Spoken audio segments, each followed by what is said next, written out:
कक्षा 11 के प्यारे छात्रों नमस्कार। आइए आज हम लोग कक्षा 11 के मॉडल पेपर की यदि बात कही जाए कि आपके मॉडल पेपर में किस प्रकार के आपके प्रश्न होंगे, तो पेपर में आपके प्रश्न और अंक दोनों आपको दर्शाए गए हैं। यानी पहला यदि कहा जाए तो आपके लिए विकल्प के प्रश्न रखे गए होंगे और वो 20 अंक के होंगे। 20 अंक ये आपके एक एक नंबर के होंगे और यदि कहा जाए तो ये 20 आपके प्रश्न होंगे। यानी पेपर में जो आपका प्रश्न होगा वो 20 होगा और एक एक अंक के होंगे। इस प्रकार 20 अंक आपके हो जाएंगे। दूसरा आपका अति लघुत्तरी है ना। अति लघुत्तरी या आप जिसे ये कह लेते हैं कि निश्चित उत्तरीय प्रश्न, ये आपके 5 अंक के होंगे और 5 प्रश्न होंगे और 2-2 अंक के होंगे। इस प्रकार ये हो जाएंगे आपके 10 अंक के। तीसरा यदि कहा जाए तो आपका लघुत्तरी प्रश्न होगा और लघुत्तरी प्रश्न जो होंगे वो आपके 5 होंगे और 4 नंबर के होंगे। इस प्रकार ये हो जाएगा 20 नंबर का। तीसरा यदि आपका अगला प्रश्न कहा जाए बच्चों, तो आपके होंगे दीर्घोत्तरी प्रश्न। दीर्घोत्तरी प्रश्न आपके 10 होंगे। आपके कितने होंगे? 3 होंगे। प्रश्न कितने होंगे आपके? तो 3 प्रश्न आपके होंगे। आपके कितने प्रश्न होंगे? 3 प्रश्न होंगे, 10 नंबर के होंगे और ये हो जाएंगे 30 नंबर के। दूसरा यदि कहा जाए तो आपके लिए टाइमलाइन होगी ना। टाइमलाइन होगी आपकी और टाइमलाइन में प्रश्नों की संख्या कितनी होगी? 10 होगी और 1 नंबर के होंगे और ये हो जाएंगे आपके 10 अंक। दूसरा यदि आपके लिए कहा जाए, आपका जो अगला होगा वो होगा मानचित्र आपका और मानचित्र होगा आपका 5। यानी प्रश्नों की संख्या होगी 5 और प्रश्न होंगे 2।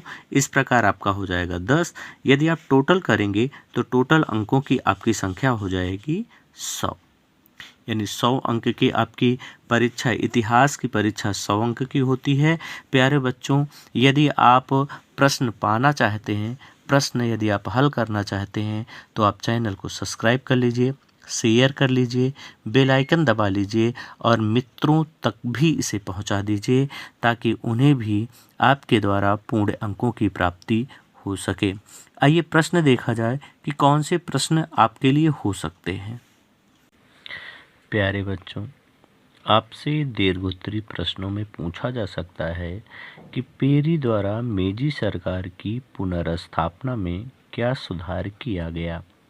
तो आपको बताना होगा कि पेरी सरकार द्वारा ना मेजी सरकार की, यानी पेरी द्वारा मेजी सरकार की पुनर्स्थापना में क्या क्या सुधार किया गया।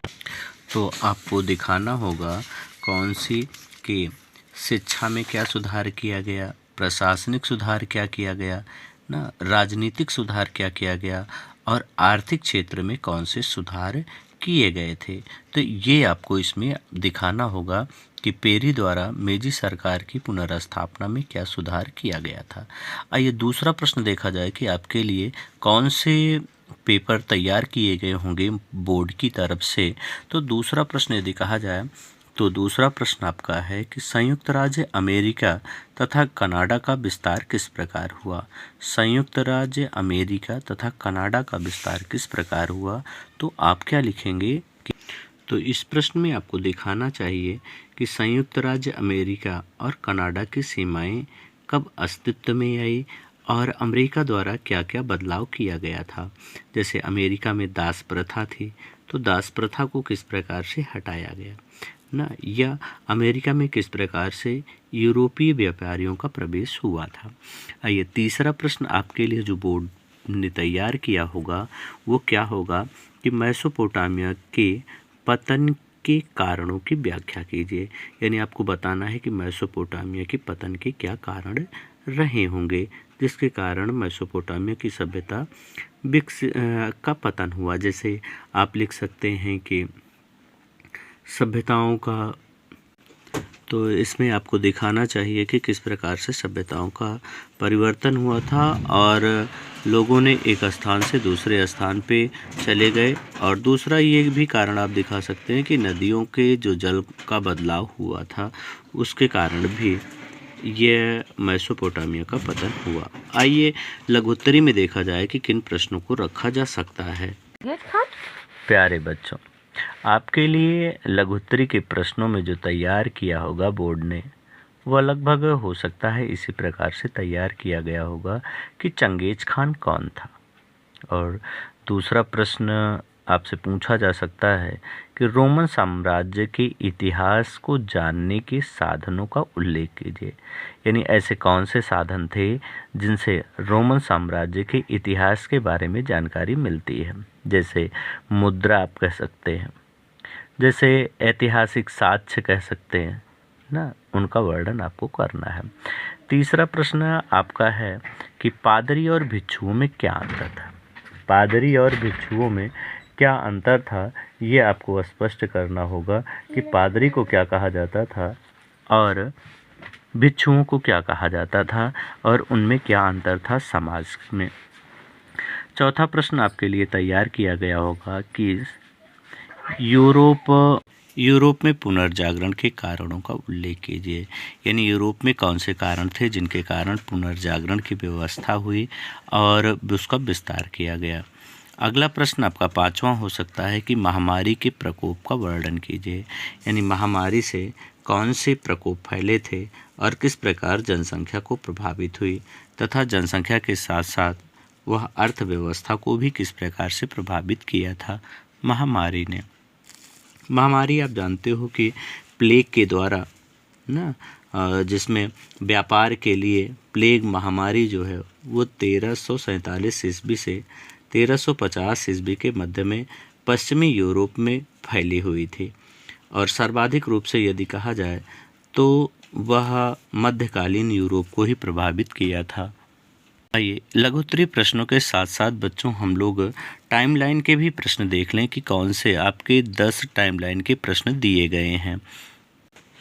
आइए टाइमलाइन के प्रश्न को यदि देखा जाए तो टाइमलाइन में सबसे पहले आपके 1000 ईसा पूर्व, यानी 1000 ईसा पूर्व में क्या हुआ था, तो आपको लिखना है कि लोहे का प्रयोग किया गया था। 3200 ईसा पूर्व में क्या हुआ था, तो मेसोपोटामिया में लेखन कार्य प्रारंभ किया गया था। कब? 3200 ईसा पूर्व में। 1850 ईसा पूर्व में क्या हुआ था, तो कीलाकार लिपि को पढ़ा गया था। कब पढ़ा गया था? 1850 ईस्वी में। दूसरा आपका प्रश्न है कि 622 ईस्वी में क्या हुआ था, तो 622 आपको टाइमलाइन में लिखना है कि मोहम्मद पैगंबर मक्का छोड़कर मदीना गए थे। कब गए थे मोहम्मद साहब, तो आपको लिखना है 622 ईस्वी में। फिर आपसे पूछा जा सकता है कि 13वीं और 14वीं शताब्दी में क्या हुआ था ना, तो 13वीं और 14वीं शताब्दी में आपको लिखना है कि मध्य एशिया में यायावर साम्राज्य की स्थापना की गई थी।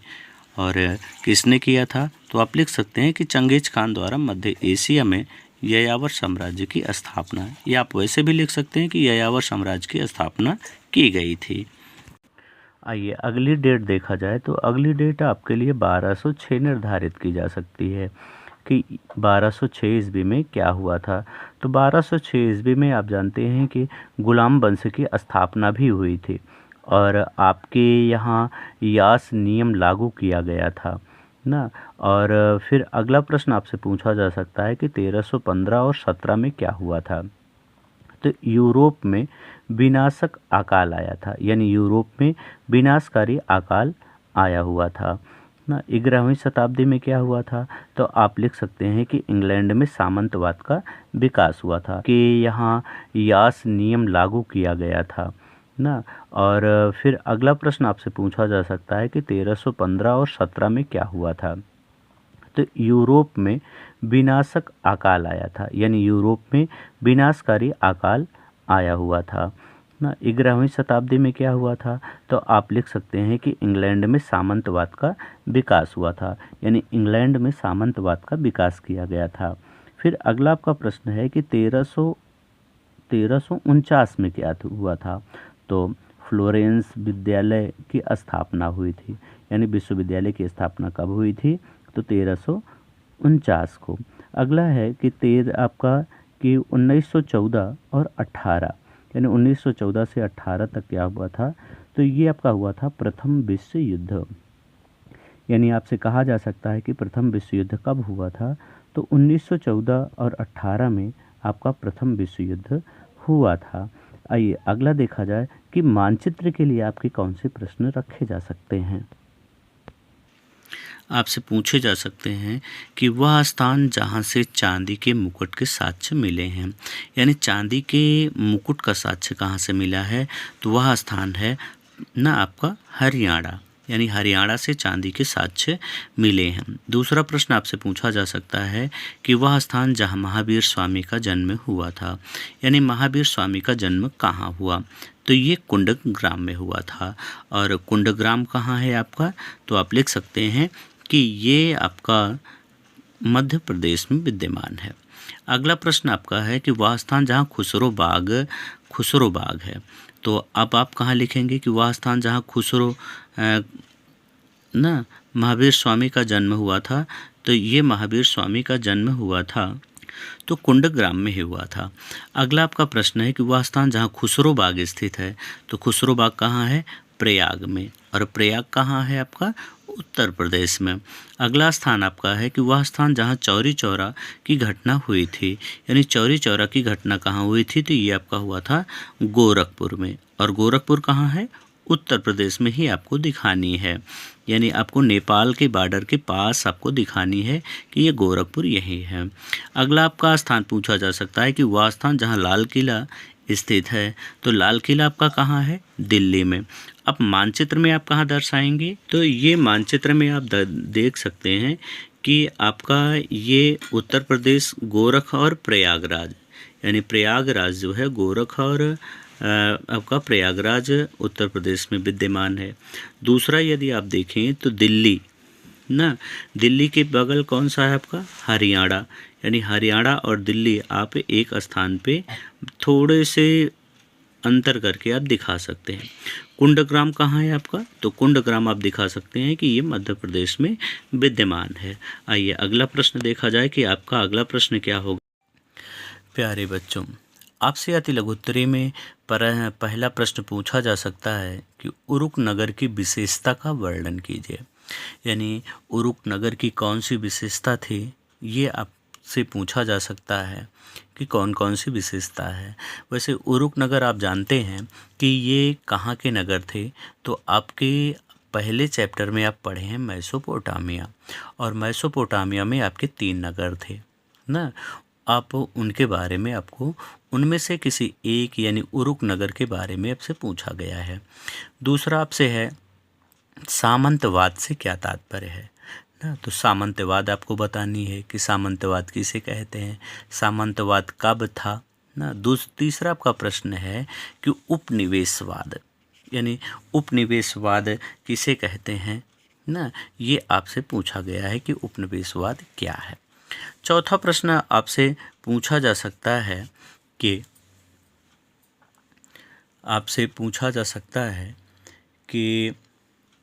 दास प्रथा पर दास प्रथा पर किस प्रकार नियंत्रण लगाया गया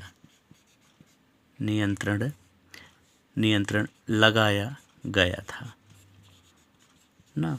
और आपसे 5वां प्रश्न पूछा जा सकता है कि रोमन साम्राज्य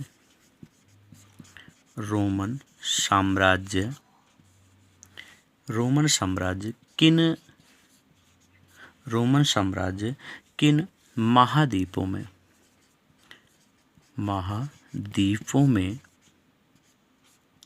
फैला था। ये प्रश्न आपसे पूछा जा सकता है। यानी यदि कहा जाए तो अति लघुत्तरी में आपके 5 प्रश्न होंगे, और 5 प्रश्नों में आपसे उरुक नगर की विशेषता, सामंतवाद से क्या तात्पर्य है, उपनिवेशवाद क्या है, और दास प्रथा पर किस प्रकार नियंत्रण लगाया गया था। 5वां आपसे पूछा जा सकता है कि रोमन साम्राज्य किन महाद्वीपों में फैला था ना। तो इन प्रश्नों के बाद आपके आ जाते हैं आपके विकल्प के प्रश्न। आइए विकल्प के प्रश्न को देखा जाए कि कौन से विकल्प के प्रश्न आपके लिए पूछे जा सकते हैं। बहुविकल्पी प्रश्नों में आपसे पूछा जा सकता है कि दजला और फरात नदियों के बीच कौन सी सभ्यता विकसित हुई थी। दजला और फरात नदियों के बीच कौन सी सभ्यता विकसित हुई थी। सिंधु घाटी की सभ्यता, मेसोपोटामिया की सभ्यता, चीन की सभ्यता या हड़प्पा की सभ्यता। तो आंसर हो जाएगा आपका मेसोपोटामिया की सभ्यता। दूसरा आपका है बुक ऑफ जीसस में एक शहर का उल्लेख किया गया है, वह शहर कौन सा है। सिमार, ईरान, कुवैत या यूरोप। तो आपका सही हो जाएगा सिमार। मेसोपोटामियाई दक्षिणी शहरीकृत भाग को क्या कहा जाता था। यानी जो मेसोपोटामिया का दक्षिणी शहरीकृत भाग था उसे क्या कहा जाता था। सुमेर कहा जाता था, अक्कद कहा जाता था, दोनों कहा जाता था या इनमें से कोई नहीं है। तो क्या कहा जाता था, ए और बी दोनों, यानी सुमेर और अक्कद दोनों कहा जाता था। किसे, मेसोपोटामिया के दक्षिणी शहरी क्षेत्र को कहा जाता था। आपका चौथा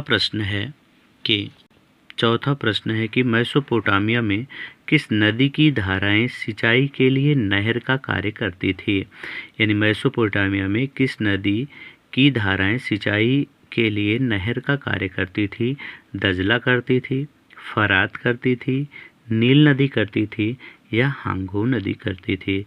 तो आपका सही हो जाएगा फरात नदी करती थी। अगला है आपका कि उर, सुमेर और बेबीलोन किस सभ्यता के प्रमुख नगर थे। ईरानी सभ्यता के, मेसोपोटामिया सभ्यता के, सिंधु सभ्यता के या चीनी सभ्यता के। तो आपका सही हो जाएगा मेसोपोटामिया सभ्यता के ये नगर थे। किस सभ्यता के लोगों द्वारा प्रमुखता के साथ पत्थरों पर नक्काशी की जाती थी। हड़प्पा सभ्यता के, मेसोपोटामिया सभ्यता के, बेबीलोन सभ्यता के या सभी। तो आपका यहाँ सही हो जाएगा मेसोपोटामिया सभ्यता के लोगों द्वारा होती थी। अगला प्रश्न आपका है कि मेसोपोटामिया सभ्यता में युद्ध की देवी कौन थी। आपका प्रश्न है उरु, इन्नाना, चंद्र देवता या गाय।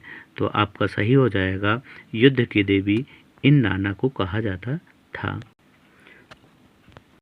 आपका आठवां प्रश्न है कि सर्वाधिक दास किस रोमन शासक के काल में थे। यानी सर्वाधिक दास किस रोमन शासक के काल में थे।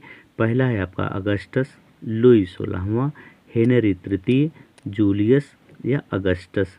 तो आपका सही हो जाएगा अगस्टस। यानी अगस्टस के शासनकाल में सर्वाधिक क्या होते थे, दास होते थे। किस शताब्दी में रोमन साम्राज्य में दासता में गिरावट आई। तो प्रथम शताब्दी में, द्वितीय शताब्दी में, चतुर्थ शताब्दी में या इनमें से कोई नहीं। तो आपका सही हो जाएगा प्रथम शताब्दी में रोमन साम्राज्य की दासता में गिरावट आई थी। आपका 10वां प्रश्न है कि कुबलई खान कौन था। कुबलई खान कौन था। चंगेज का पुत्र था या चंगेज का पोता था, चंगेज का भाई था या चंगेज का पिता था। तो आपका सही हो जाएगा चंगेज का पोता था। कौन, कुबलई खान। आपका 11वां प्रश्न है कि चंगेज खान ने यास नियम कब लागू किया था। तो चंगेज खान ने यास नियम लागू किया था 1200 ईस्वी में, 1202 ईस्वी में, 1206 ईस्वी में या 1210 ईस्वी में। तो आपका सही हो जाएगा 1206 ईस्वी में। मंगोल प्रभावशाली थे परंतु संख्या की दृष्टि से कैसे थे। वो बहुसंख्यक थे, अल्पसंख्यक थे ना, या औसतन अधिक थे या समानुपाती थे। तो आपका सही हो जाएगा कि वो अल्पसंख्यक थे। दासता और संघर्ष का दशक माना जाता है। यानी दासता और संघर्ष का दशक माना जाता है 1560 ईस्वी। और दूसरा है आपका 1150 से 60 ईस्वी। दूसरा है आपका 1160 से 70 ईस्वी। तीसरा है आपका 1170 से 80 ईस्वी। चौथा है आपका है 1180 से 90 ईस्वी। तो यहाँ आपका सही हो जाएगा 1160 से 1170 ईस्वी आपका सही हो जाएगा। अगला आपका प्रश्न है 14। आपका प्रश्न है कि निम्नलिखित में से किस शासक को प्रिंसिपेट या प्रमुख नागरिक कहा जाता था? अभिजात वर्ग को, अगस्टस को, कंस्टेंटाइन को या जूलियस सीजर को? तो अगस्टस को प्रमुख नागरिक या प्रिंसिपेट कहा जाता था। किस शताब्दी में रोमन साम्राज्य की दास्ता में गिरावट आई थी? तो ये आपका प्रश्न है प्रथम शताब्दी में। तो 15 आपका है कि रोमन सैनिकों को कितने वर्ष कार्य करना होता था, यानी रोमन साम्राज्य के सैनिकों को कितने वर्ष कार्य करना होता था? पहला आपका है 5 वर्ष, दूसरा आपका 15 वर्ष, तीसरा आपका है 25 वर्ष और चौथा है आपका 35 वर्ष। तो यहाँ आपका सही हो जाएगा 15 वर्ष। 16 देखिए, 16 आपका है कि चंगेज खान के पुत्र थे। पहला 2, दूसरा 3, तीसरा 4 और चौथा आपका 5 ना। आपका अगला प्रश्न है 17 के। 17 प्रश्न है कि 622 ईस्वी में मक्का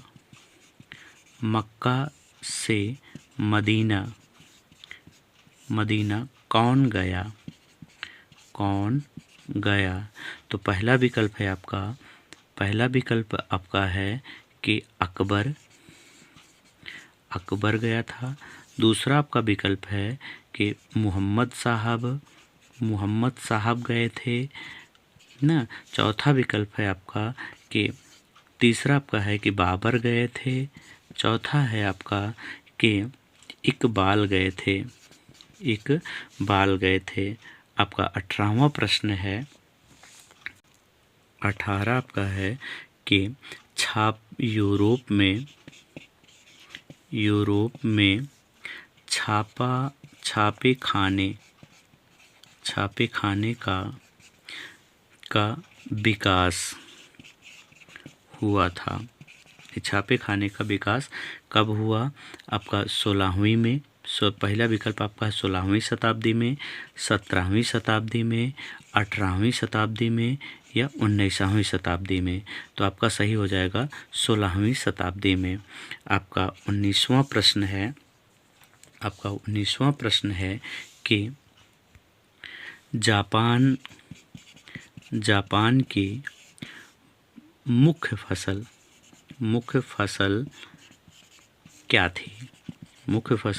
क्या थी? तो पहला आपका है गेहूं, दूसरा आपका है मक्का, तीसरा आपका है चावल ना और चौथा आपका है सोयाबीन। ठीक है, आपका चौथा विकल्प सोयाबीन। तो यहाँ आपका सही हो जाएगा कि चावल जो है वो इनकी प्रमुख फसल थी। क्या थी? चावल थी ना। अगला है आपका 20वां और अंतिम प्रश्न आपका है कि रोमन साम्राज्य में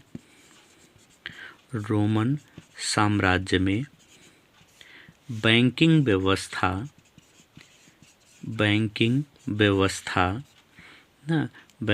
व्यवस्था की क्या स्थिति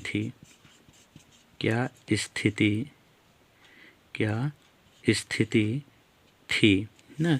पहला आपका विद्यमान थी। दूसरा आपके साक्ष्य नहीं है या असंगठित थी या आपकी असंगठित थी ना। चौथा कोई नहीं। तो यहाँ आपका सही हो जाएगा कि विद्यमान थी। आपका विकल्प सही हो जाएगा कि रोमन साम्राज्य में विद्यमान थी। तो प्यारे बच्चों आपको चैनल सब्सक्राइब कर लेना चाहिए और बेल आइकन दबा लेनी चाहिए, क्योंकि नया वीडियो जैसे ही आए आपको पता चल जाए। और इसे अपने मित्रों को भी शेयर कर दीजिए और उन्हें भी ये बता दीजिए कि आपके इस प्रकार के मॉडल पेपर आपके इस चैनल पर बताए जा रहे हैं और यदि वो इन्हें सब्सक्राइब कर लेते हैं ना, तो उन्हें भी पूर्णतः अंकों की प्राप्ति हो जाएगी।